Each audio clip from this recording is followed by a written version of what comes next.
परमात्मा को परमात्मा क्यों मानते हैं?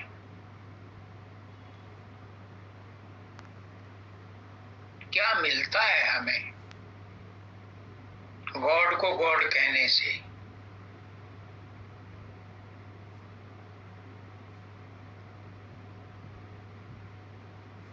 पुष्करनाथ जी ने बताया था एक बार कि एक आदमी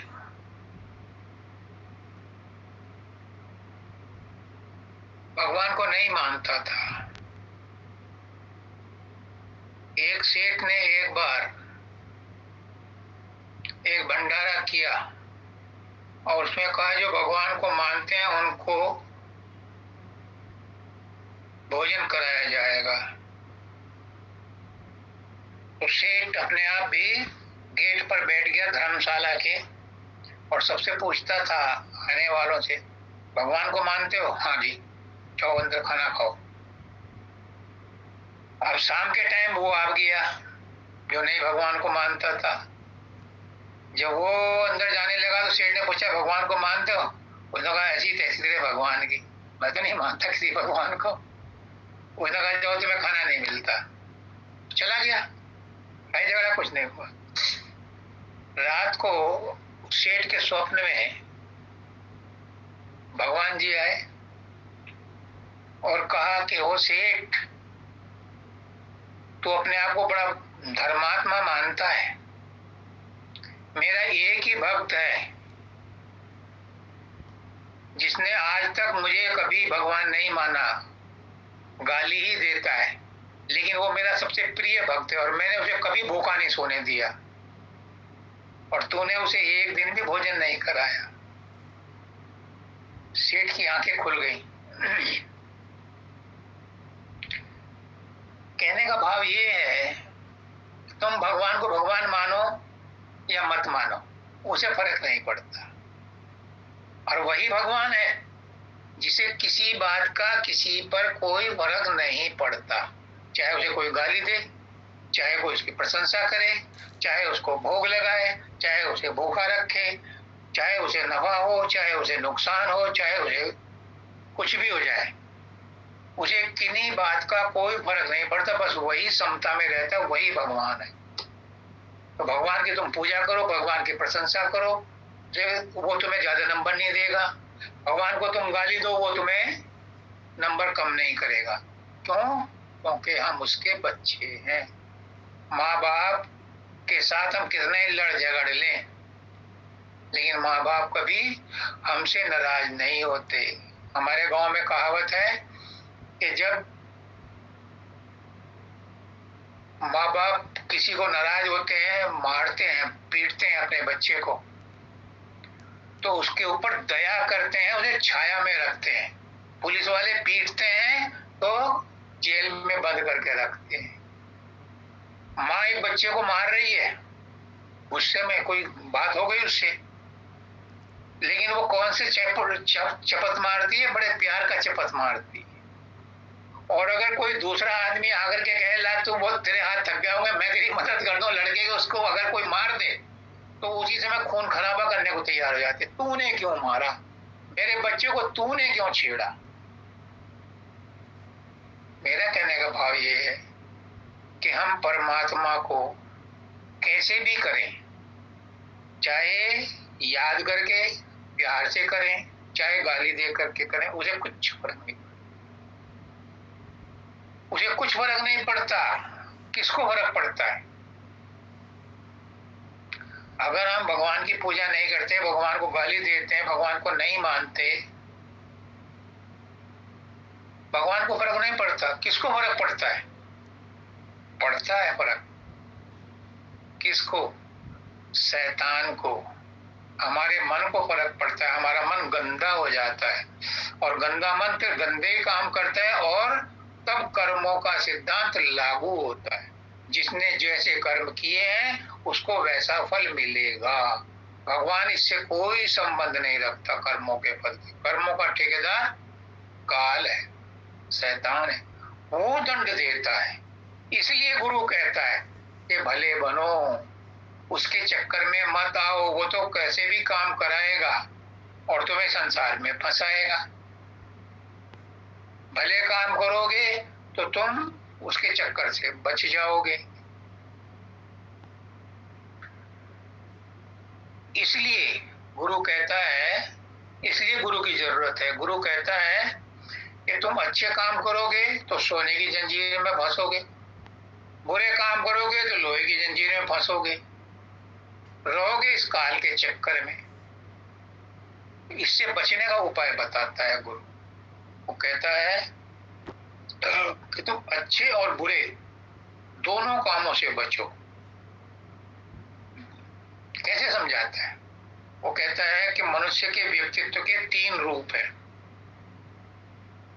एक शरीर जिसको हम जानते हैं, हम देखते हैं, रोज इसकी हिफाजत करते हैं, तेल लगाते हैं, नहाते हैं, धोते हैं, कपड़े पहनाते हैं, सब कुछ करते हैं। हम इस शरीर का एक अंग है स्थूल शरीर, हमारे व्यक्तित्व। दूसरा है मन। मन दिखाई नहीं देता, लेकिन मन भी सूक्ष्म शरीर है। इसके अंदर मन, बुद्धि, चित्त, अहंकार 4 चीज आती हैं सूक्ष्म मन के अंदर। यही वो इंस्ट्रूमेंट है जो हमें संसार में फंसाता और निकालता है। यही हमसे कर्म करवाता है। मन, बुद्धि, चित्त, अहंकार, इनके कंट्रोल में रहता है हमारा शरीर। शरीर के 5 कर्मेंद्रियां, 5 ज्ञानेंद्रियां, ये सब इस मन के अंदर में रहती है, मन के कंट्रोल में रहती है। इन्हीं से वो काम कराता है। जब ये काम मन के अंदर में रहकर करते हैं तो मन जैसा चाहता है वैसा कराता है। और मन है काल और माया का एजेंट। तो मन कौन से काम कराता है? वो काम कराता है जिससे हम संसार में फंसे रहे। चाहे अच्छे काम करो या बुरे काम करो, रहोगे संसार में। जन्म जन्मांतरों से सतयुग में, कलयुग, त्रेता में, द्वापर में, कलयुग में, जाने कितने युग बीत गए, हम ही थे जो अब तक चले आ रहे हैं इस संसार में। कभी किसी रूप में, कभी किसी रूप में, कभी बंदर बन जाते हैं, कभी सांप बन जाते हैं, कभी छिपकली बन जाते हैं, कभी झिंगर बन जाते हैं। रहते इसी संसार में, अलग अलग रूप धारण करके आते रहते हैं। गुरु को तरस आता है। वो कहता है कि तुम तो यार वहां के रहने वाले हो, अजर अमर अविनाशी हो, तुम इस संसार में क्यों आकर के फंसे हुए हो? गुरु आता है सतलोक से, जहां पर काल और माया नहीं है, जहां पर जन्म मृत्यु नहीं है, जहां अच्छाई बुराई कुछ नहीं है, वहां सुखी सुख, आनंदी आनंद है। वो उनको, हमको भी वहीं ले जाना चाहता है कि तुम वहां चलो, वहां रहो, वहीं के रहने वाले हो। तुलसीदास जी कहते हैं ईश्वर अंश जीव अविनाशी। जीव अविनाशी है और ईश्वर का अंश है। कृष्ण भगवान भी कहते हैं गीता में, ममई वंशे सर्वभूते सर्वलोके सनातन। जितने भी जीव हैं इस जगत में वो मेरे अंश हैं और सनातन है। और स्वामी जी महाराज क्या कहते हैं, तू तो थी सतपुरुष की अंशी, जीव ल जाया शर्म न आई। तू तो सतपुरुष की अंश है, परमात्मा की अंश है, इस संसार में फंसी हुई है और दुख उठा रही है, जो शर्म नहीं आती, चल अपने घर। इसलिए सतगुरु आता है हमें ये ज्ञान देने के लिए कि हम इस संसार के जीव नहीं है। इस संसार में रहकर कोई खुश नहीं है, कोई भी खुशी नहीं है। सब, हर एक आदमी दुखी है। जब तक वो शरीर में है वो दुखी है, कोई खुश नहीं रह। चाहे वो बाइडन हो, चाहे सी हो, चाहे वो क्या नाम ऋषि हो, चाहे मोदी हो, चाहे कोई से भी देश का प्रधानमंत्री हो, प्रेसिडेंट हो, राजा हो, भिखारी हो, दुकानदार हो, बिरला हो, कोई भी हो, सब दुखी हैं। क्यों? क्योंकि जो शरीर में है, जो संसार में है, वो दुख झेलेगा। इस शरीर का मुख्य गुण है शरीरम खलु विघ्न साधन। शरीर में विघ्न रहते हैं, बीमारियां रहती हैं, रहेंगी। चाहे वो गामा पहलवान हो, चाहे वो कोई सा भी पहलवान हो, कितने दिन तक स्वस्थ रहता है? शरीर में बीमारियां रहती हैं, और बीमारियां रहती है तो दुखी रहता है। जिसके साथ मन लगा हुआ है वो दुखी रहता है। तो गुरु क्या कहता है? गुरु कहता है शरीर से और मन से ऊपर उठो और अपने आप को पहचानो कि तुम कौन हो। तुम कौन हो? तुम संसार के बारे में तो बहुत कुछ जानते हो, पड़ोसी के बारे में भी जानते हो, अपने बच्चों को भी कहते हो मुझे सब पता है, बात बात में कहते हो मुझे सब पता है, उसे बोलने का मौका नहीं देते, मुझे पता है तो क्या कहना चाहती है। सबके बारे में पता है, पति के बारे में पता है, पत्नी के बारे में पता है, लेकिन अपने बारे में पता नहीं है कि मैं कौन हूं। और जब अपने बारे में नहीं पता तो संसार के बारे में जितना पता है वो सब शून्य है, जीरो है। जब तक तुम ये नहीं जानते कि मैं कौन हूं, जब तक तुम अपने आप को ये शरीर मानते हो कि ये शरीर मेरा है, तो तुम राजेश हो, चित्रा हो, तुम वंदिता हो, तुम जयश्री हो, तुम गीतम हो, तुम राम शरण हो, तुम प्रेम सुख। सबने अपने अपने नाम रख दिए, अपने आप रख दिए या माँ बापों ने रख दिए। ये नाम पते तो तुम हजारों करोड़ों अरबों जन्मों में बदल चुके हो। यानी कितने ही नाम पते तुम्हारे रह चुके हैं अब तक। हर जन्म में नया नाम मिल जाता है, नई ड्रेस मिल जाती है, नया चोला मिल जाता है, और तुम उसी नाम से जाने जाते हो और अपने आप को कहते हो मैं जानता हूं। क्या जानते हो? अपने बारे में खाक नहीं पता कि मैं कौन हूं। तुम शरीर नहीं हो, एक पहली बात मान लो। तुम मन भी नहीं हो, तुम विचार भी नहीं हो, बुद्धि भी नहीं हो, अहंकार भी नहीं। तुम कौन हो? तुम उसी परमपिता परमात्मा के अंश हो, अविनाशी हो, अजर हो। कृष्ण भगवान कहते हैं अर्जुन को कि ये आत्मा अजर अमर अविनाशी है, ना इसे शस्त्र काट सकते हैं, ना इसे पानी गीला कर सकता है, ना हवा सुखा सकती है, ना अग्नि जला सकती है। किसको जलाएगी? शरीर को जलाएगी, आत्मा को नहीं जला सकती। तो तुम वो आत्मा हो, और जब तुम वो आत्मा हो तो तुम्हें शरीर के सुख दुख से कोई मतलब नहीं है। जब तक इच्छाओं से, बीमारियों से,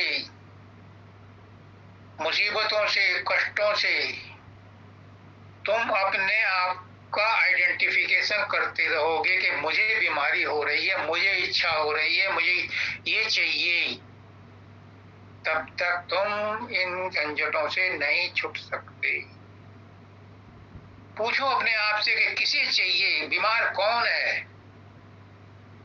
आत्मा बीमार नहीं हो सकती, शरीर बीमार है, लेकिन शरीर की बीमारी को महसूस कौन कर रहा है? मन कर रहा है, आत्मा नहीं कर रही।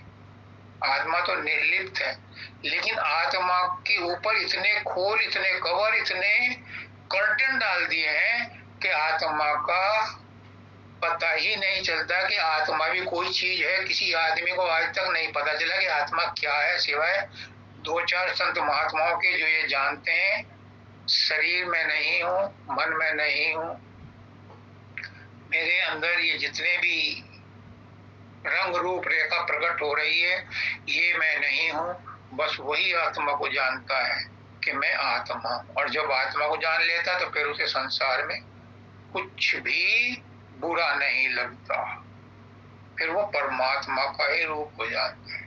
गुरु सबको प्यार करता है। क्यों? क्योंकि सब उसके बच्चे हैं, सब उसका अपना ही रूप है। मैंने पढ़ा है जहां विवेकानंद रहते थे वहां पर सांप, बिच्छू, कई बार तो शेर भी आ जाते थे उनके कुटिया में। और जहां पर कोई संत रहता है वहां पर हिंसक जानवर भी हिंसा नहीं करते। क्यों? उनकी आत्मा का प्रभाव इतना जबरदस्त होता है कि उस वातावरण में हिंसा होती ही नहीं। एक स्टोरी पढ़ रहा था मैं,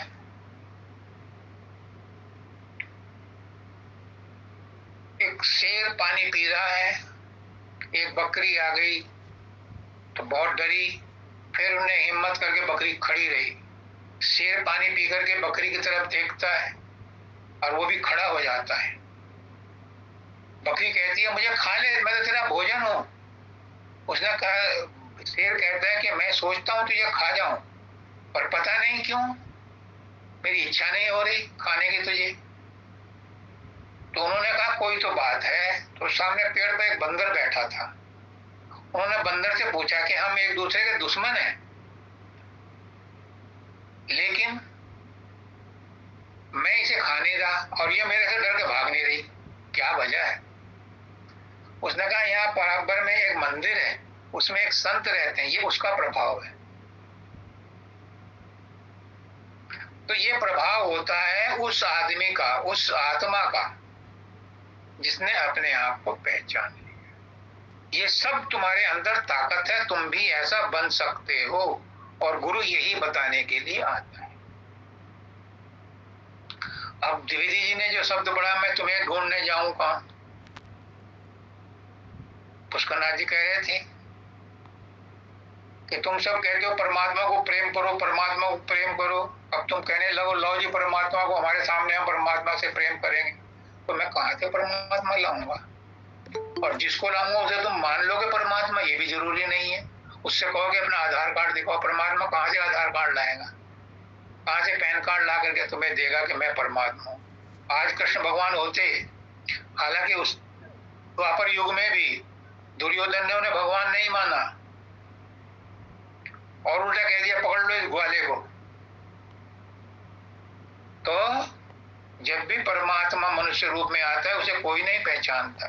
कृष्ण भगवान खुद कहते हैं गीता में, जब भी मनुष्य रूप में आता हूं मुझे कोई पहचानता नहीं। अपने बड़े रूप में वो आ नहीं सकता, क्योंकि जिसने हजारों करोड़ों सूर्य बनाए हैं, हमारा एक छोटा सा सूर्य, सबसे छोटा सूर्य है हमारे सौर मंडल का, ये अगर 1 किलोमीटर नीचे आ जाए तो सारी पृथ्वी जलकर राख हो जाएगी। तो वो परमात्मा जिसने हरमों खरमों सूर्य बनाए वो पृथ्वी पर कैसे आ सकता है? उस रूप में उसे कोई पहचान ही नहीं सकता, क्योंकि वो आ ही नहीं सकता। लेकिन वो मनुष्य रूप में, छोटे रूप में आता है, उसे कोई पहचानता नहीं। अब द्विवेदी जी ने शब्द कहा कि मैं कहां ढूंढने जाऊं, सब रूप तुम्हारे हैं प्रभु, सभी रूपों में वो है, लेकिन कोई उसे किसी रूप में भी पहचानता नहीं। जब अपने क्यों नहीं पहचानता? कारण है, अपने आप को नहीं पहचानता तो दूसरे को क्या पहचानेगा? पहले अपने आप को पूछो, अपने आप से जानो, पहचान ले खुद को तो इंसान खुदा है। जाहिर में वो खाक मगर खाक नहीं है, जलवों की खता क्या जो दिखलाई नहीं देते, खुद देखने वालों की नजर पाक नहीं है। हमारी निगाहें परमात्मा को नहीं देख पाती, हमारी निगाहों पर चश्मा लगा हुआ है। किसका? संसार का। इन आंखों से वही दिखता है जो संसार में है, संसार से परे जो है इन आंखों से नहीं दिखता, इसलिए परमात्मा नहीं दिखता हमें किसी को। हालांकि परमात्मा हमारे इर्द गिर्द है, हमारे अंदर है, हम ही परमात्मा है, लेकिन हमें परमात्मा दिखाई नहीं देता, क्योंकि हमारी आंखें संसार को देखने की आदी हो गई हैं। अगर हम इन आंखों को बंद करके परमात्मा को अपने अंदर महसूस करें तो हम दूसरे के अंदर भी परमात्मा देख सकते हैं, परमात्मा को देख सकते हैं, साक्षात कर सकते हैं। और ये होता है, ये कल्पना नहीं है। जब गधे का बच्चा गधा होता है, घोड़े का बच्चा घोड़ा होता है, सांप का बच्चा सांप होता है, बिच्छू का बच्चा बिच्छू होता है। तो हम किसके बच्चे हैं? हम परमात्मा के बच्चे हैं। कोई कह दे कि मैं परमात्मा का बच्चा नहीं हूं, सब परमात्मा के बच्चे हैं। तो हम कौन हुए? हम परमात्मा ही हुए।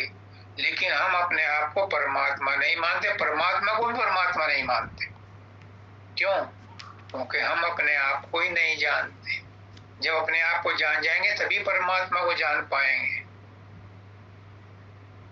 ये एक बहुत साधारण और सिंपल बात है, लेकिन इस साधारण और सिंपल बात ही समझ में नहीं आती। कठिन बातें तो बहुत याद रहती हैं, बड़े बड़े इक्वेशन याद रहते हैं, बड़े बड़े फॉर्मूले याद रहते हैं। एक ही था साइंटिस्ट अल्बर्ट आइंस्टीन, जिसने डंके की चोट पर कहा था, एक बार वो एयरप्लेन में बैठा तो जिस सीट पर बैठा था उसके बराबर में एक यंग साइंटिस्ट बैठा था।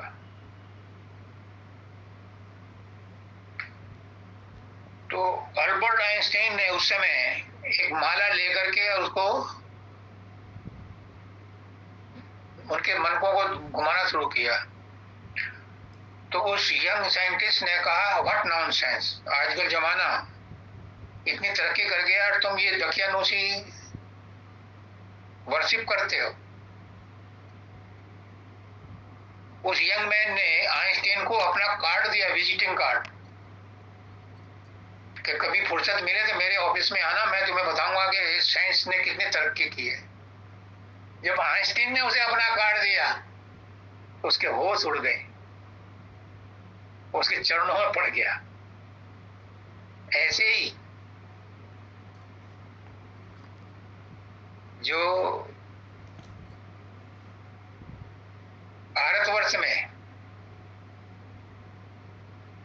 भाभा इंस्टीट्यूट है, इसका जो फाउंडर था होमी भाभा, साराभाई, वो समुद्र के किनारे बैठा हुआ गीता पढ़ रहा था।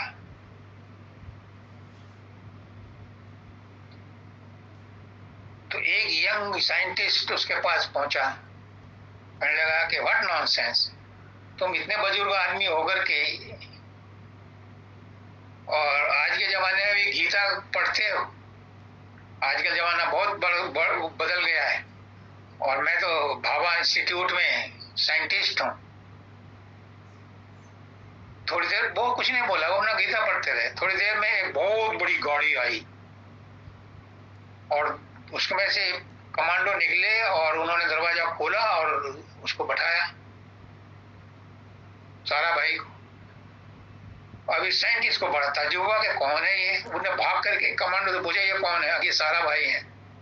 उसकी हालत खराब हो गई कि उसी इंस्टीट्यूट में वो साइंटिस्ट है जिसका के चेयरमैन जो है वो गीता पढ़ रहा था। तो उसी दिन से उस कौन था वो, अब्दुल कलाम आजाद, उसने फिर उस गीता पढ़ी और गीता पढ़ करके परमात्मा के बारे में जाना, अपने बारे में जाना, और वो एक संत था। ऐसे ही अल्बर्ट आइंस्टीन ने बोला है कि मैंने जो कुछ भी खोज की है मेरी अपनी खोज नहीं है, मेरे अंदर कोई ताकत है, कोई उसको ताकत मिल रही है किसी अननोन ताकत से, जो मेरे अंदर वो खोज करने के लिए मुझे प्रेरित करती है। और वही ताकत को आप गॉड कह सकते हो, उसका कोई नाम नहीं है। वो ताकत सबके अंदर मौजूद है, लेकिन उसको कोई अनफोल्ड नहीं करता। अनफोल्ड करने की किसी को युक्ति नहीं पता, ये युक्ति गुरु जानता है, गुरु बताते हैं। तो कहने का मतलब यह है कि हम कौन हैं? हम उसी परमपिता परमात्मा के अंश हैं, बच्चे हैं, उसके संतान हैं, उसी का रूप है। क्यों है? सभी संत महात्मा कहते हैं, पुराण भी कहते हैं, शास्त्र कहते हैं कि जब इस सृष्टि में कुछ नहीं था, कुछ नहीं था, कुछ भी नहीं था, कुछ भी नहीं था, तो सब जगह सुनसान, न प्रकाश था, न अंधकार था, न पानी था, न कुछ था। किसी को क्या पता क्या था, कुछ नहीं था। फिर भी एक शब्द हुआ, उससे उसके अंदर हिलोर पैदा हुई, फिर चमक पैदा हुई, और उसने इच्छा की मैं एक से अनेक हो जाऊं, मैं गुप्त से व्यक्त हो जाऊं, और ये सारी सृष्टि प्रकट हो गई। तो हम कहां से आए? हम उसी में से आए जो गुप्त था, जो अनाम था, जो इनएक्टिव था, उसी में से निकले हम। तो आज कौन है हम? आज अपने आप को कहते हैं कि मैं तो भारतीय हूं, मैं इटालियन हूं, मैं अमेरिकन हूं, मैं फ्रांसीसी हूं, मैं यूरोपियन हूं, मैं ब्रिटिशर हूं। हैं कौन हम? हम परमात्मा के ही बच्चे हैं, परमात्मा के ही अंश हैं, परमात्मा ही हैं। लेकिन कोई इस बात को स्वीकार नहीं। जब तक ये स्वीकार नहीं करोगे, अपने बारे में पता नहीं चलेगा। तुम दूसरे के बारे में कितने ज्ञान प्राप्त करते रहो, तुम्हें पता नहीं। तो कहाँ ढूंढने जाऊं मैं? कहीं जाने की जरूरत नहीं है। सब कुछ तुम्हारे वातावरण में, तुम्हारे अंदर ही सब कुछ मौजूद है। ढूंढो तो उसे अपने अंदर ढूंढो, बाहर ढूंढोगे तो नहीं मिलेगा। जिसे मिला है आज तक अंदर में ही मिला है, क्योंकि परमात्मा का प्रकट रूप नहीं देखा जा सकता। कृष्ण भगवान ने तो अर्जुन को अपनी आंखें दी थी, दिव्य चक्षु दिए थे देखने के लिए विराट रूप को, उससे वो भी नहीं देखा गया। त्राहिमाम करता हुआ उनके चरणों में पड़ गया, मुझे छोटा ही रूप दिखाओ। उस परमात्मा को बाहर में तुम पूरा रूप नहीं देख सकते, लेकिन अंदर में उसके रूप को देखने की हर एक में क्षमता है, अगर तुम चाहो तो। गुरु के पास वो युक्ति है, तुम्हें बता सकता है कि कैसे परमात्मा से मिला जा सकता।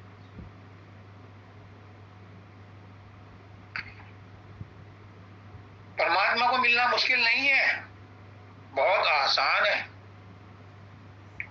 परमात्मा को ढूंढना नहीं है, क्योंकि खोया हुआ नहीं है। परमात्मा अनजान नहीं है, क्योंकि सभी नाम उसी के, सभी रूप उसके हैं। बस अपने आप को, अपने अहंकार को, अपने अस्तित्व को मिटाना है कि मैं राजेश हूं। बस जिस दिन ये राजेश पना खत्म हो गया, उसी दिन परमात्मा पना प्रकट हो जाएगा। इतनी छोटी सी बात है अहंकार का तजना ही फना होना। वरना खाक को क्या, खाक में खाक मिलाएगा? खाक है सारा कुछ। प्रकट रूप जितना भी है तो सब नष्ट होएगा। अभी गिरी जी बता रहे थे, परमात्मा अपने नाम के अंदर ही है, भगवान अपने नाम के अंदर ही है। भगवान भी पांच अक्षरों का है और परमात्मा भी 5 अक्षरों का है। भय से भूमि बनती है, अ से अग्नि बनती है, ग से गगन बनता है, व से वायु बनती है और न से नीर बनता है। तो ये 5 तत्वों का ही खेल है। और हमारे गुरु जी क्या कहते हैं, ये सारा खेल मन का है। मन ही इन सब चीजों को इकट्ठा करता है, मन ही इनमें चक्री घुमाता है और सारे कर्म करवाता है, रूप बनवाता है, सब कुछ कराता है। इन्हीं 5 तत्वों को मिला करके साथ में 3 गुण और मिल जाते हैं, सतोगुण रजोगुण तमोगुण। और संसार का खेल चल रहा है, जबकि संसार का खेल नाटक है, स्वप्न है, सच्चाई नहीं है इसमें। ये तो सब टीवी के स्क्रीन पर रील चल रही है, जो हो चुका है उसका रिप्ले हो रहा है।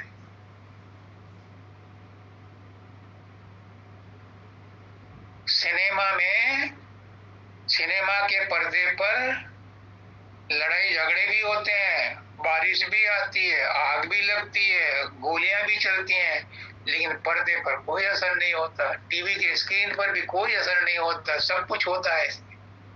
बॉल भी बाउंड्री पार करती है, हम देखते हैं, लेकिन टीवी के स्क्रीन के ऊपर कोई बाउंड्री नहीं है, उसका कोई फर्क नहीं पड़ता।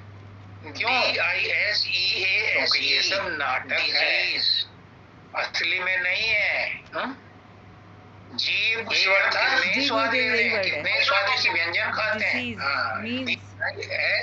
लेकिन जैसे ही वो भोजन अंदर जाता है, जीव पर कोई असर नहीं है उसका। में बीमारी, जिस चम्मच से हम खाते हैं, जिस चमचे से हम उसको परोसते हैं, इसको अलग बात का कोई पता नहीं है कि क्या परोसा है, क्या अलग कर लो, इसको अलग कर लो, वो तो पेट में चला जाता है।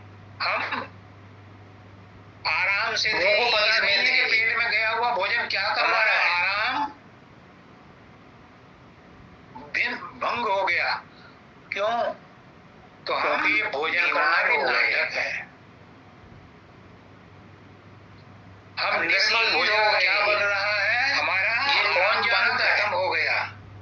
जिसने इस शरीर को बनाया, किसने खत्म किया, वो कहां से आई बीमारी?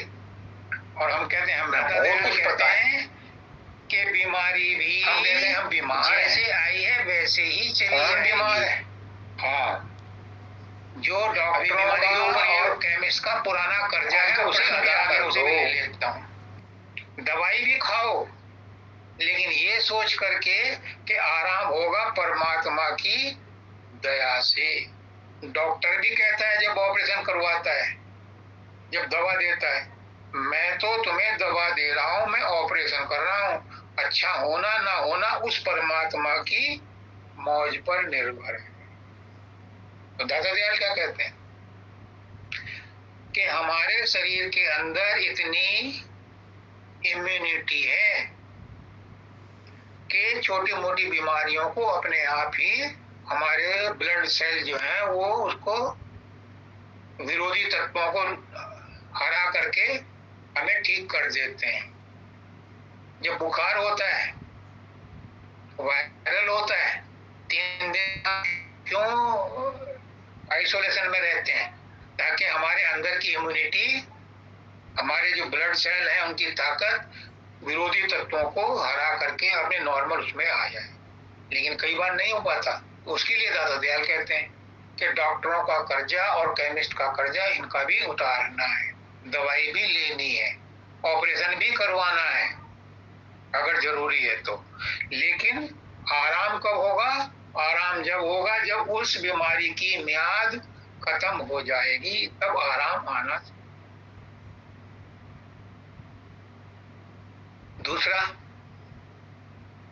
एक डिजीज और है, वो है DECEASE डिसीज। कहाँ गया वो? हाँ, DEACESE नहीं, DECEASE डिसीज। डिसीज कहते हैं कि जो मर गया। अब इसका क्या मतलब है?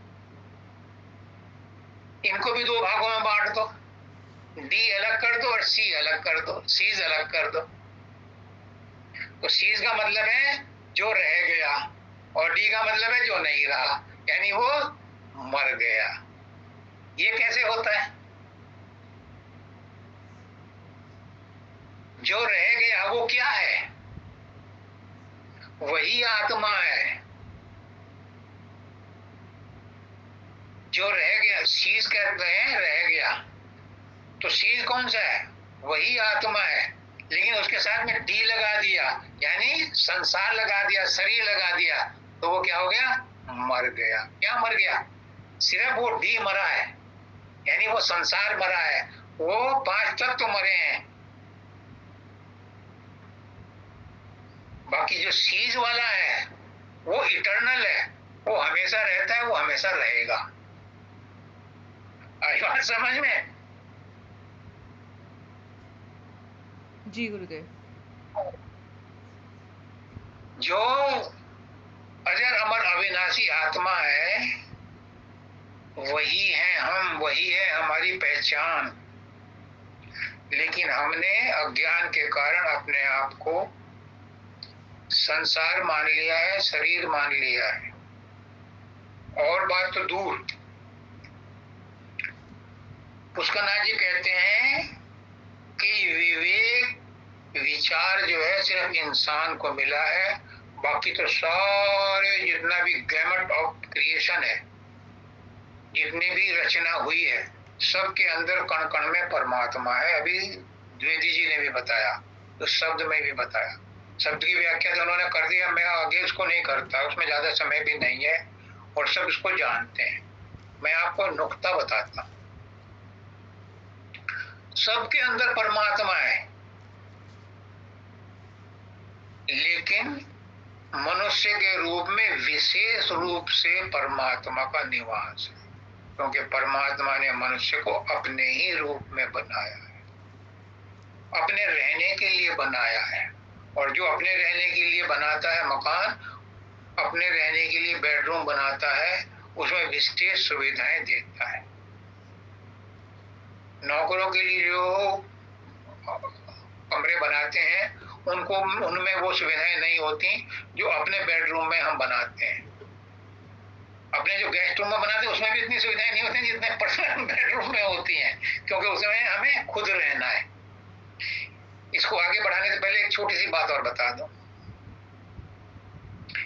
एक राजा था, उसके मन में ख्याल आया कि एक नया महल बनवाना चाहिए। उसने कॉन्ट्रैक्टर को बुलाया। कॉन्ट्रैक्टर ने सोचा कि ये तो बहुत बढ़िया मौका है पैसे कमाने का। उसने खूब बढ़ा चढ़ा करके उस मकान को, महल को बनाने के लिए राजा को एस्टिमेट दे दिया। राजा ने जो का त्यों अप्रूव कर दिया।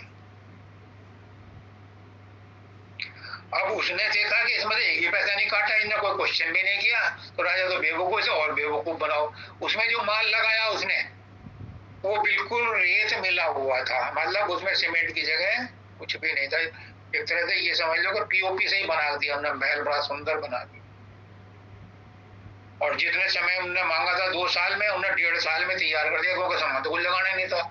ना उसमें सरिया लगाया, ना उसमें कोई आरसीसी लगाया, ना कुछ करा।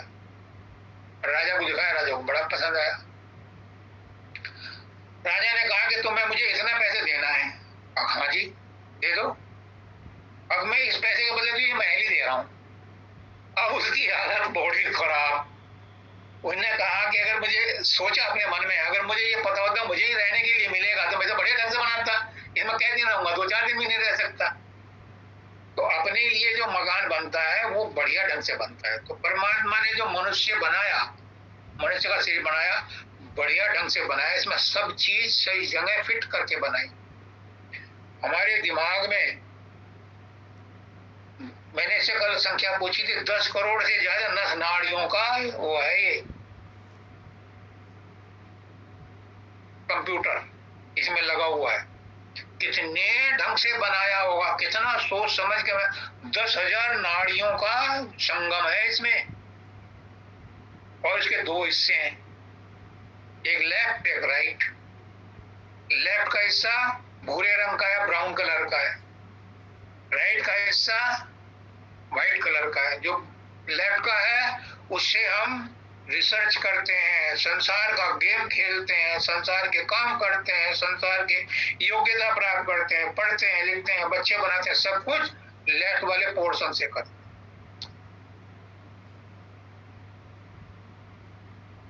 और राइट पोर्शन में क्या है? राइट पोर्शन में क्या है? वहां परमात्मा की अंश है। वह सफेद कलर है उसका, क्योंकि आत्मा व्हाइट कलर की होती है, प्रकाश रूप होती है। उससे क्या होता है? उससे इंट्यूशन होते हैं, उससे परमात्मा के साथ कनेक्शन जुड़ता है। जो आइंस्टीन ने कहा था कि मेरा परमात्मा के साथ कनेक्शन जुड़ा तो मैंने ये फॉर्मूला निकाला, तो वो कौन सा होता है? उस समय आदमी की अटेंशन राइट वाले पोर्शन पर होती है, ब्रेन में। वो भी इंसान के अंदर है, लेफ्ट वाला भी इंसान के अंदर है।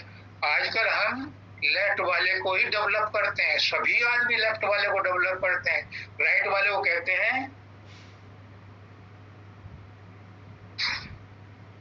महाराज जी ने एक बार सत्संग में कहा कि आजकल लोग बाग बच्चों को गीता नहीं पढ़ने देते कि कहीं सन्यासी ना हो जाए,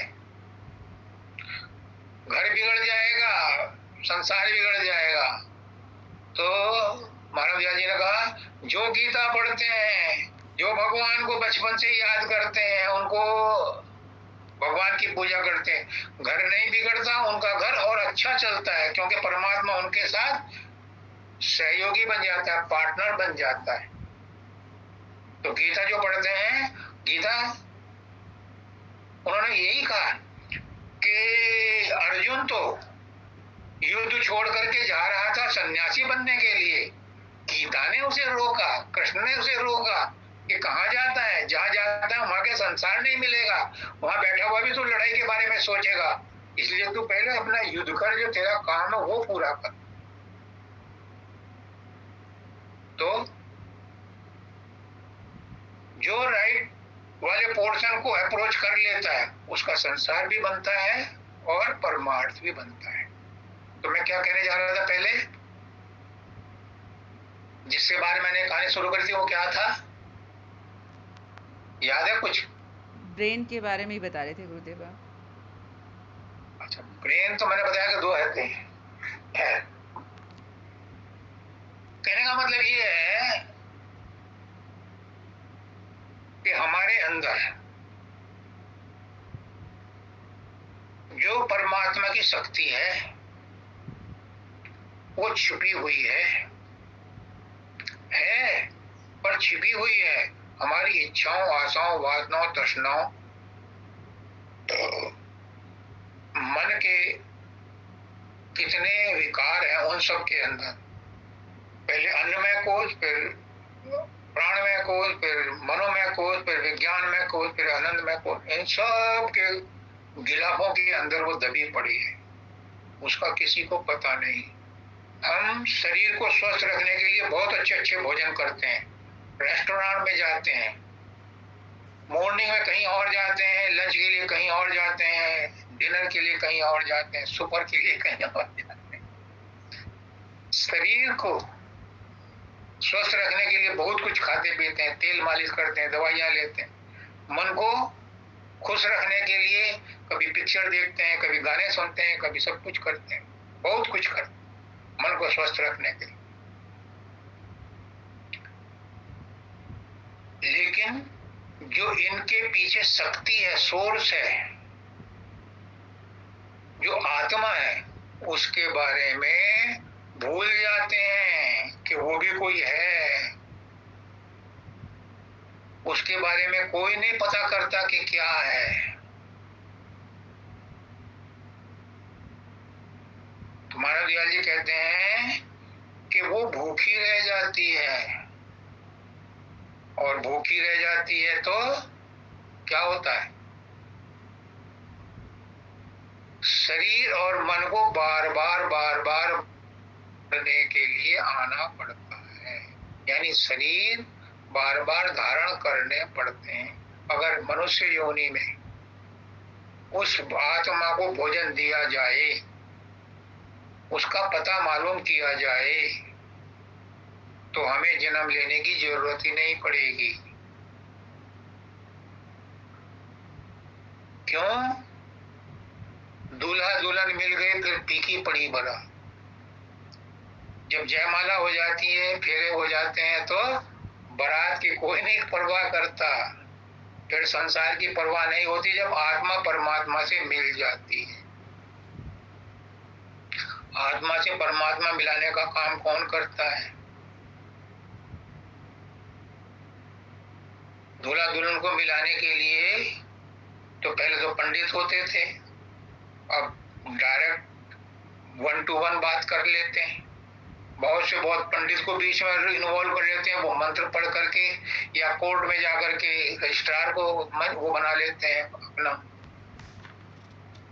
विटनेस कि उसके सामने हमने शादी कर ली। लेकिन आत्मा और परमात्मा को मिलाने का काम कौन करता है? ये काम गुरु करता है। जब वो नाम दान देता है तो हमारा गठ जोड़ा परमात्मा के साथ कर देता है। फिर कहता है कि तुम संसार में रहो, संसार के सारे काम करो, लेकिन जो मैंने तरकीब बताई है इसके हिसाब से अपना साधन अभ्यास करते रहो।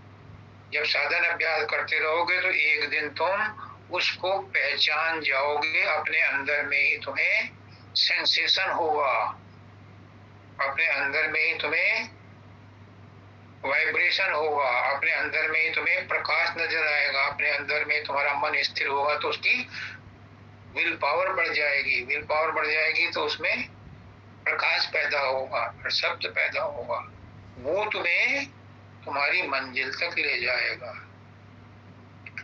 गुरु इस बात को जानता है, वो ये युक्ति बताता है, लेकिन हम उसकी बात को भी नहीं मानते, उसको बात को भी नहीं सुनते। गुरु किया है देह को, सदगुरु चीना नाय, कहे कबीर दास को तीन ताप भरम है। फिर उसे तीन ताप, शारीरिक, मानसिक और आत्मिक तापों का, बुखारों का सामना करना पड़ता है। इसलिए जितना जल्दी हो सके अपने गाइड की बात को मानो, अपने गुरु की बात को मानो। जिस काम के लिए ये मनुष्य शरीर मिला है इसी जन्म में पूरा कर लो, अगले जन्म का कोई भरोसा नहीं। एक जन्म में इतने कर्म हो जाते हैं कि 10,000 करोड़ जन्मों में भी कटने मुश्किल हो जाते हैं। तो अगला जन्म कहीं का मिलेगा, किसका मिलेगा, किसी को कोई भरोसा नहीं, कोई पता नहीं। ये कलयुग है, इसमें तुम्हें सतगुरु मिला, सतनाम मिला, सत्संग मिला, और क्या चाहिए? ये सुनहरा मौका है। पुष्करनाथ जी कहते हैं ये सुनहरा मौका मत छोड़ो, इसमें ही अपनी कमाई पूरी कर लो, अपने आप को पहचान लो। कहाँ पहचान लो? बाहर में नहीं, अंदर में ही जाना पड़ेगा। ये बाहर से मुड़ करके अंदर में जाने का रास्ता है, और वो रास्ता बताता है कि तुम्हें अपने तीसरे तिल से ऊपर की चढ़ाई करनी है, और वो तभी होगी जब तुम्हारा सुमरन पक्का होगा। और सुमरन पक्का तब होगा जब तुम्हें गुरु से प्यार होगा। और गुरु से प्यार कब होगा? जब तुम गुरु के साथ जुड़ोगे। और गुरु के साथ कब जुड़ोगे? जब तुम्हें गुरु अच्छा लगेगा। जो तुम्हें अच्छा लगता है तुम उसके साथ जुड़ जाते हो, भावनाओं से भी और शारीरिक रूप से भी। जब तुम्हें गुरु अच्छा लगेगा तो तुम गुरु के साथ भावनाओं से और शरीर से जुड़ोगे, तो तुम्हारा उससे गठजोड़ा हो जाएगा, प्रेम हो जाएगा। और जब प्रेम हो जाएगा तो प्रेम बिना रीझे नहीं तुलसी नंद। जब प्रेम हो जाता है तो फिर तुलसी नंद की जोर भी रीझ जाते हैं। क्यों? कि प्रेम में प्रेमी और प्रियतम एक हो जाते हैं, दो रहते ही नहीं। जहां द्वैत है वहां प्रेम नहीं है। प्रेम गलियति सागरी तामे दो न समाए। तो जब प्रेम होता है तो फिर दो नहीं रहते, फिर एक ही हो जाता है, और इससे सस्ता और सौदा है नहीं। प्रेम प्रेम सब कोई कहे, प्रेम ने छीने खोए और 8 पैर भी ना रहे। प्रेम कहा वैसे 24 घंटे बैकग्राउंड में रखो। क्या मतलब है? उससे प्रेम करो, शारीरिक नहीं करो, मन से करो, तो मन भी एक दिन प्रेममय हो जाएगा, और मन पिघल करके आत्मा में समा जाएगा। प्रेम के अंदर सब कुछ दग्ध हो जाता है। प्रेम ही वो चीज है जिसमें सब कुछ समा जाता है, लय हो जाता है। क्यों? मैं बार बार कहता हूं, क्योंकि love is God, God is love. प्रेम ही परमात्मा है, परमात्मा ही प्रेम है। जिसने प्रेम कर लिया उसे कुछ और करने की जरूरत नहीं है।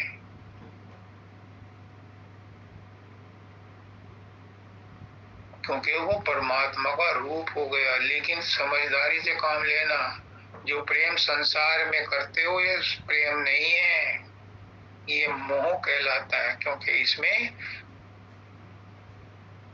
कुछ रिटर्न गिफ्ट मांगते हो। मैंने तुम्हें प्यार किया, तुम मुझे प्यार करो। प्रेम में शर्त नहीं रहती, प्रेम एक तरफा होता है। मैं कर रही हूँ प्रेम, मुझे नहीं चाहिए कुछ भी। तुम किसी से प्रेम करते रहो, मैं तुमसे प्रेम करती, तुम्हारा प्रेम जीत जाएगा। क्योंकि प्रेम के अंदर दो रहते ही नहीं है। प्रेम में एक्सपेक्टेशंस होती नहीं है। प्रेम में तो देना ही देना है, अपना लुटा देना है, वही प्रेम है।